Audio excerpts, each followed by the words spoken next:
Hi, Mazandre. How you doing? Okay.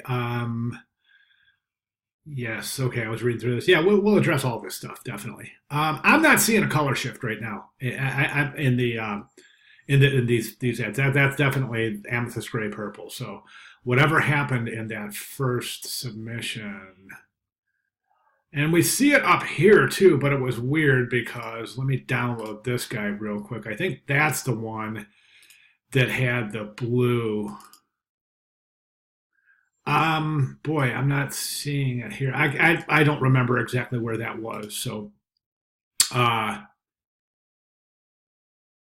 yeah. Okay. Well, anyways, it appears that that issue has been rectified. So I'm definitely seeing purple now. So, unless that issue persists, I guess that you've found it. But I'm a little confused because you said you still need help with that. So maybe time to troubleshoot further. But I don't know. I mean, I'm seeing definitely seeing purple here, and the way that when I download it, I'm definitely seeing amethyst bay purple there. So all right, let's go ahead and take a look at the ad itself. And it's a good job. I mean, it looks great. I think everything here is done beautifully. The masking on the girl is fantastic, especially you got that little hole where her hands come together, creating the heart, and then right there on the arm.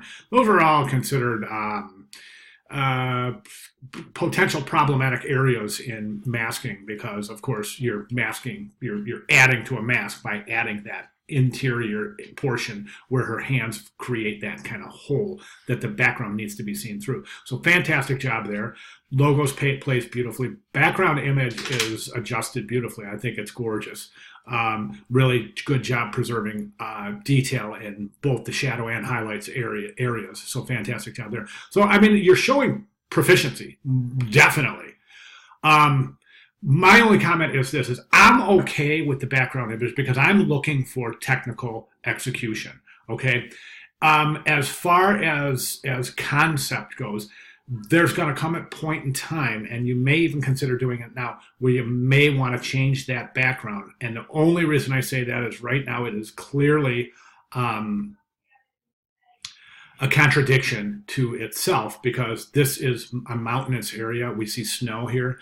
However, it is Virgin Islands, which there's no snow in the Virgin Islands. So potentially that could cause some questions to a portfolio reviewer, or if this piece makes it to your final student portfolio, to a potential hiring agent where they're just not seeing the tie here. And I'm seeing it because I'm an instructor. So in this class, I'm looking for technical proficiency. However, as I said, this may be problematic down the line where a portfolio reviewer might say, hey, you can't use an image from Alaska in a ad for Virgin Islands. Does that make sense? I hope so.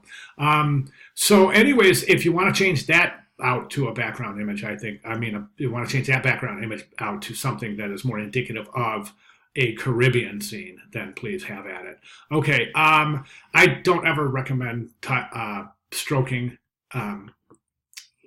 typography. It really, students love to stroke typography, but it actually works against you. It makes letters harder to read because it basically it takes and frames each letter. So we tend to look at letters individually as opposed to as groups when they're stroked. And also, and probably more important, it actually changes the shape of the letter forms. And that is a problem. So that can impede readability as well as legibility. So I personally don't ever. So I would recommend you remove the stroke from here. I think it will be perfectly legible without the stroke. Perfect honeymoon, good. 4 nights, the subhead is really close. As a matter of fact, it's touching the headline right there. I recommend increasing the space between those lines, and that is called leading. Leading is the space between lines. I recommend increasing the leading here. Conversely, I guess the same thing with the stroke there. Also, I would recommend in this particular ad, just for typographic variety and for color continuation purposes, I would take this purple, amethyst bay purple, and I would use it in the subhead. I think that complementary would be very, very interesting. So, and then my final suggestion is to, as I said, move the subhead away from the headline. Take this body copy and align it to the subhead. So it would be right there as opposed to over here where it's not really aligned with anything. Okay, so we have that alignment there. Okay. Um, this address area, I would left align that and try to align that along with the headline, but left align that as opposed to centered, and then everything else looks fantastic. Okay, now to address your issue about the cropping of the bottom of the image, and that is specifically you're talking about this area here as it is too large for the bottom of the image. The bottom of the image basically ends there somewhere, right? So let me show you how to crop in Illustrator. It's actually great. We've been waiting for a crop tool in Illustrator for many, many, many years. So now they finally have it. So basically it works like this. Here's your image, right? Your image is placed, and I just placed a JPEG. This is a JPEG, just a placed image that I had used for a graphic from another class. And basically what I'm going to do is show you how to crop it. So this is my tools panel, right? Now this, I just want to let you know that right now I am in layout mode. If you are in Essentials or Essential Classic now, I am in Adobe Illustrator CC 2019. This is weird. It seems to be a little bit buggy in Essentials. Okay, so let me show you what I mean. So in Essentials there, I don't have my options bar.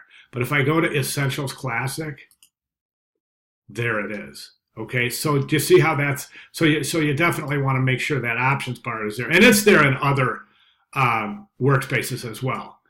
So, but anyways, you want this option bar here because we're after a tool that's going to be located in there. And let me go ahead and and I'm going to bring this in so that we can see it in this demonstration. So what I want to do is crop this image, right? So all I do is once the image is placed, I'm just going to go to my selection tool and I'm going to click it. And once it's selected, you come up to the options bar right up here at the top, and there's a tool called Crop Image.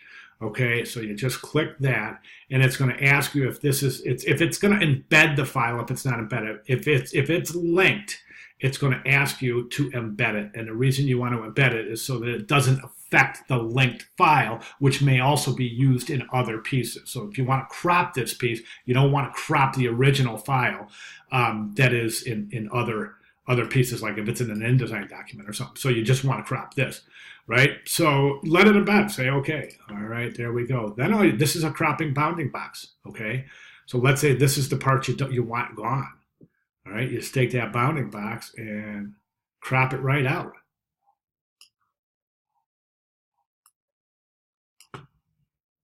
Hang on 1 second.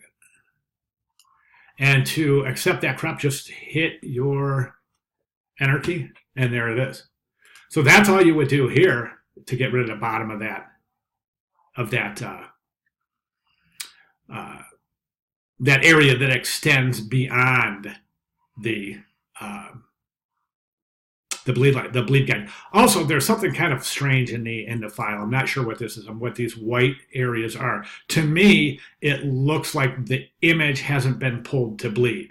So what's happening is the preview is showing the size of the document to bleed, but we can see that the image isn't pulled to that size. So try to address that as well. All right, I think that's all we have. Cropping, went over the new ad. Yeah, okay, great job. If you have any questions at all, please let me know. Thank you.